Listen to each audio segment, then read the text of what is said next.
sebenarnya pada saat awal petani itu menggunakan pupuk secara tradisional kan. Kemudian karena ada kebutuhan pangan ya terhadap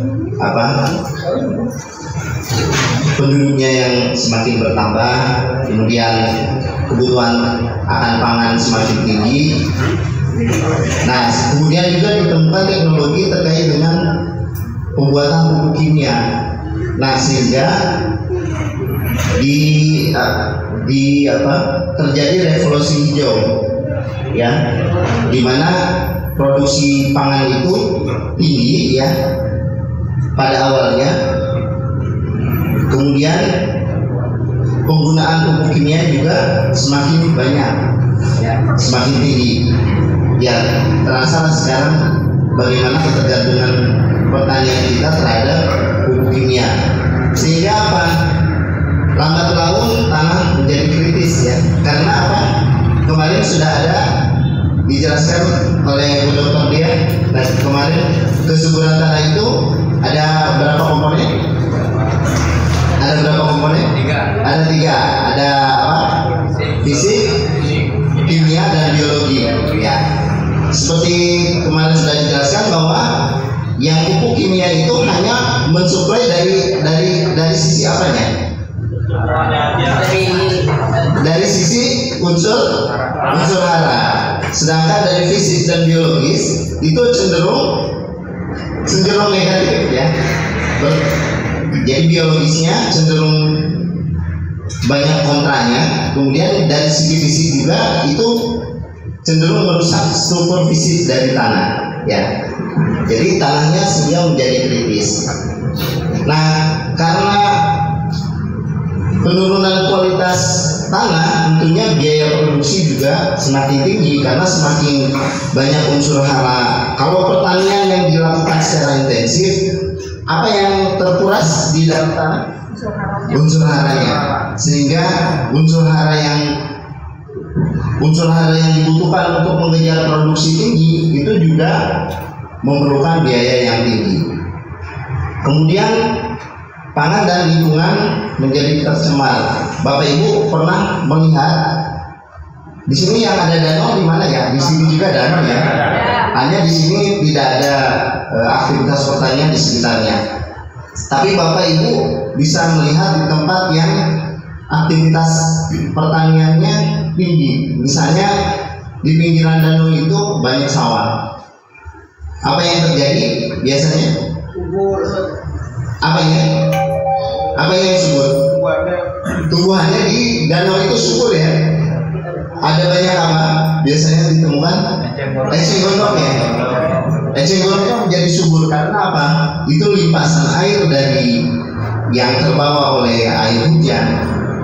Karena pupuk kimia itu tidak semuanya diserap langsung, ya. Bahkan mungkin banyak yang tercuci juga sehingga terkumpul di danaunya menjadi subur. Malah yang subur adalah eceng gondoknya, sehingga itu juga menjadi masalah, ya. Banyak permasalahan terkait perairan yang subur, ya, dengan tumbuhnya eceng gondok itu banyak masalah juga, sehingga pendangkalan, ya. Kemudian juga ya pemanfaatan airnya juga menjadi berkurang. Nah, kemudian bagaimana ke pangan pengaruhnya? Ya, banyak juga yang pengaruhnya karena penggunaan pestisida dan zat kimia lainnya itu banyak yang mensinyalir, ya. Dari berbagai hasil penelitian itu juga ada pengaruhnya terhadap kesehatan. Kemudian hama penyakit tak terkendali. Nah, karena penggunaan pestisida dan pupuk kimia itu nanti akan berpengaruh terhadap resisten. Jadi hama itu menjadi resisten, ya. Yang awalnya dengan pestisida bisa ditanggulangi, dia menjadi kebal istilah resistennya, ya.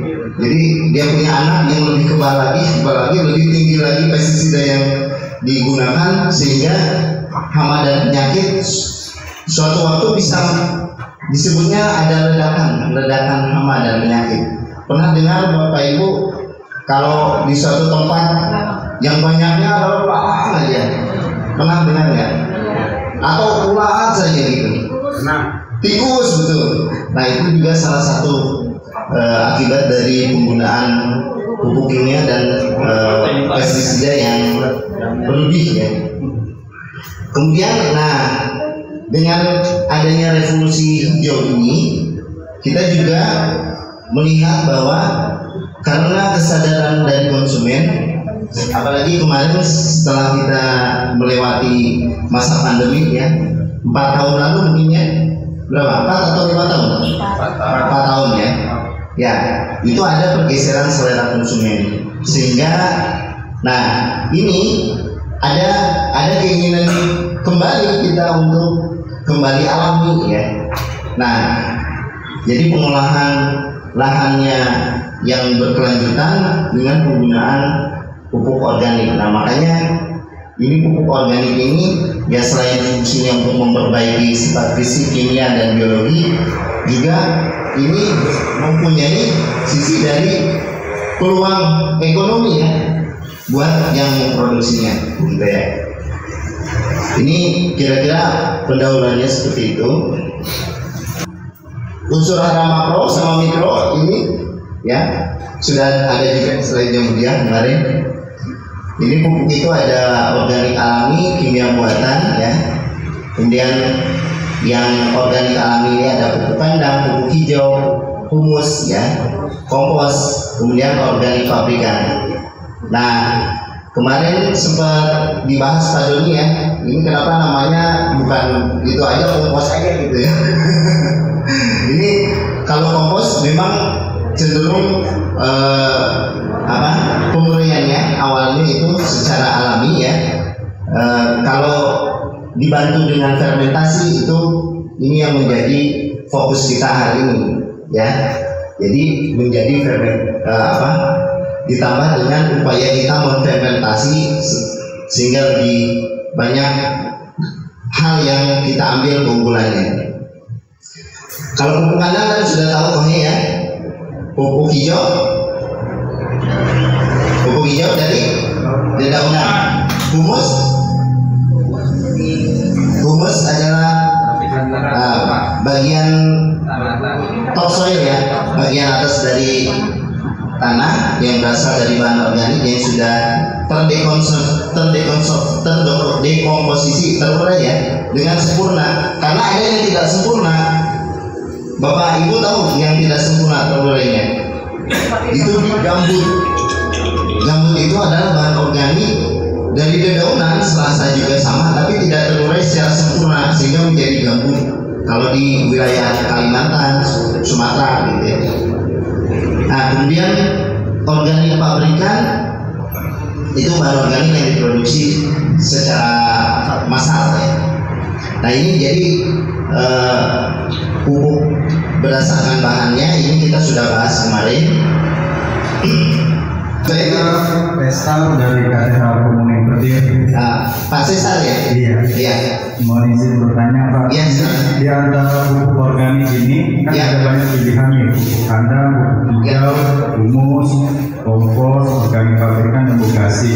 Nah, menurut pengalaman Bapak atau riset yang telah Bapak ketahui, di antara pupuk organik ini mana lebih tepat untuk memulihkan tanah kritis?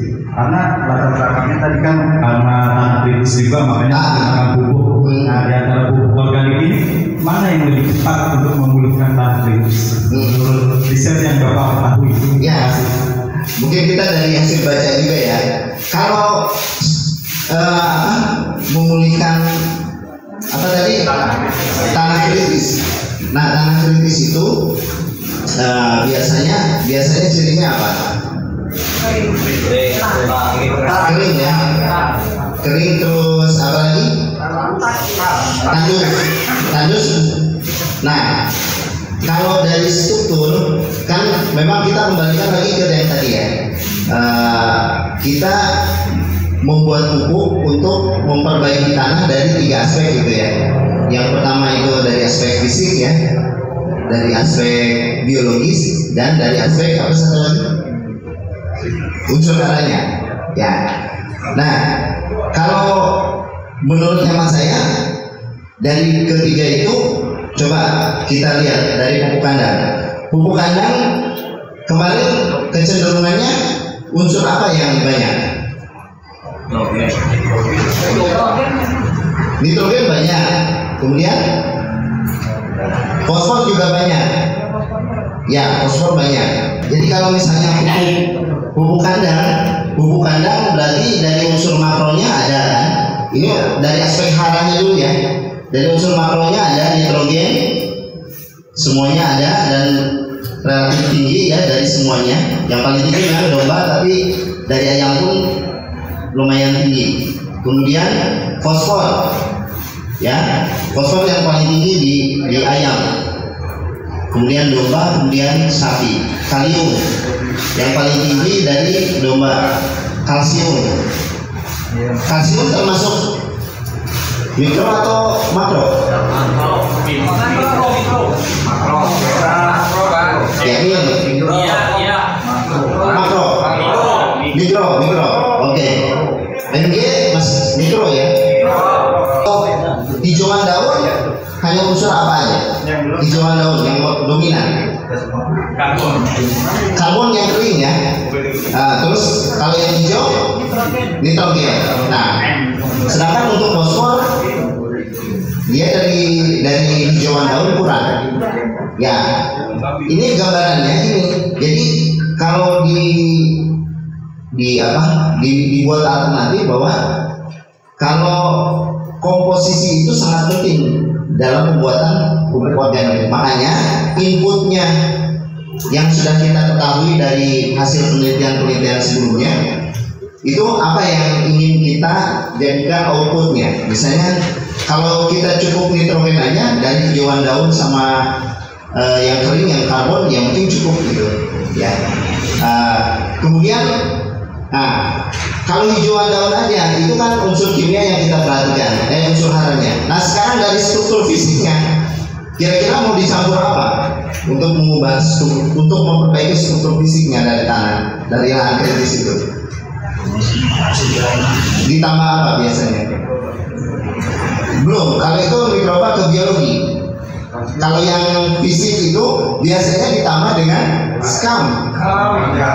Ya, skam itu apa? Supaya porositas airnya, porositas tanahnya itu baik, dia bisa menahan air, bisa menyimpan air.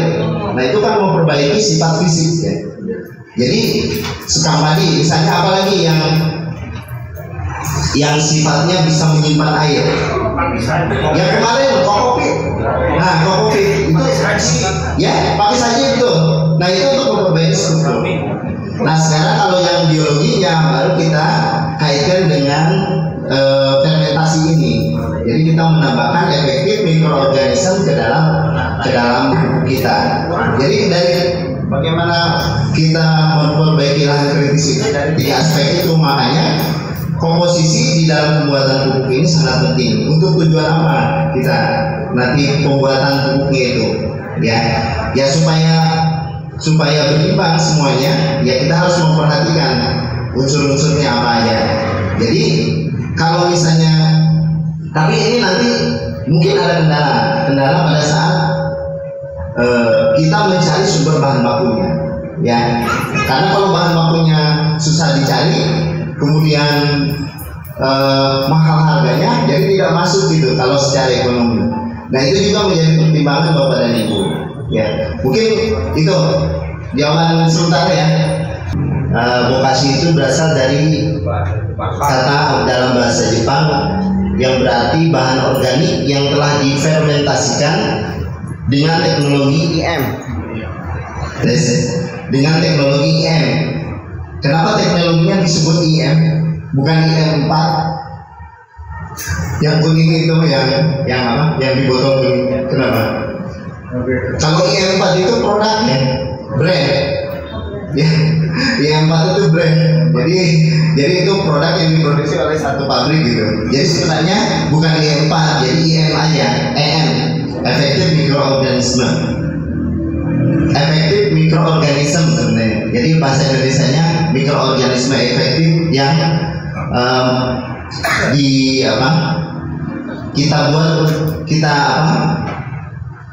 kita jadikan bahan untuk memfermentasikan bahan organik. Jadi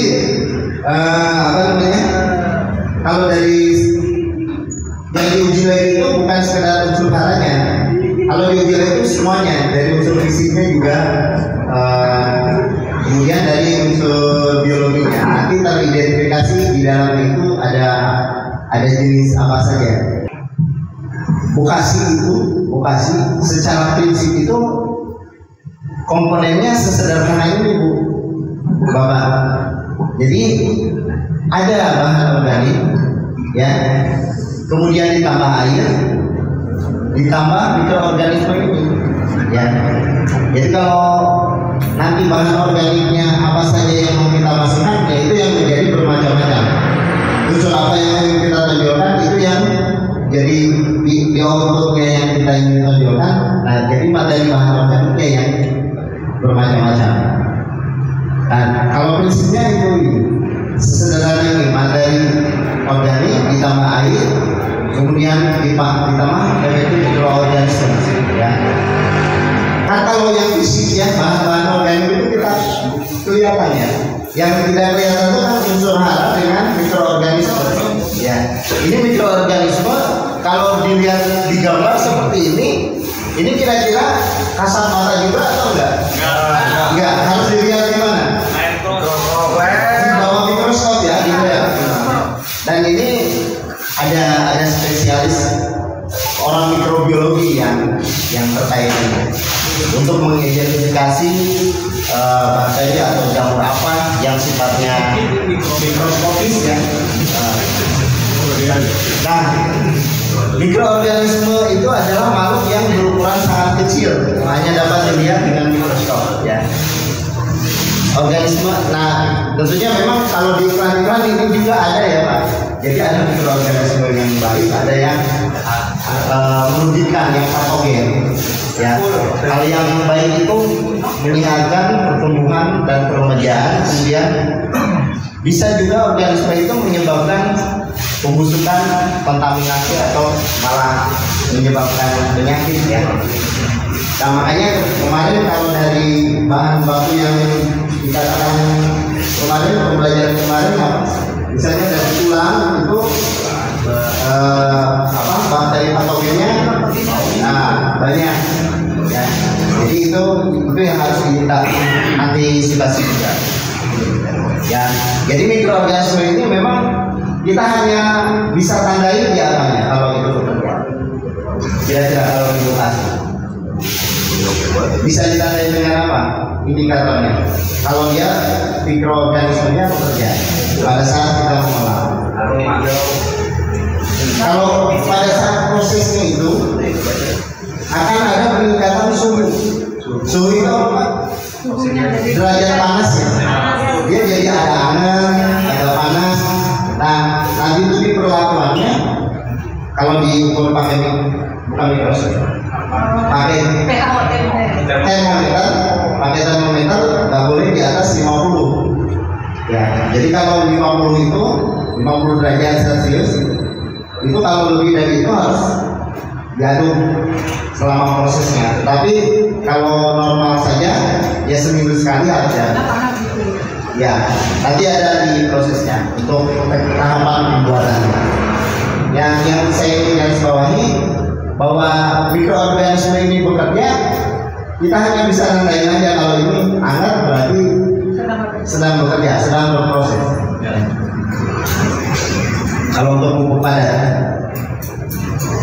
Nah, pentingnya mikroorganisme ini, ya, pentingnya apa tadi? Ya. Kenapa kalau semua bahan organik ya, yang diserap tanaman juga unsur-unsur organik. Kenapa tanaman nggak bisa langsung? Kan kalau seandainya belum diproses gitu dia masih kasar-kasar Pak. Iya, istilahnya masih kasar memang. Artinya unsur-unsur itu belum bisa diserap oleh ini, masih dalam bentuk organik kompleks sebutnya. Jadi organiknya, bahan organiknya masih dalam bentuk organik kompleks.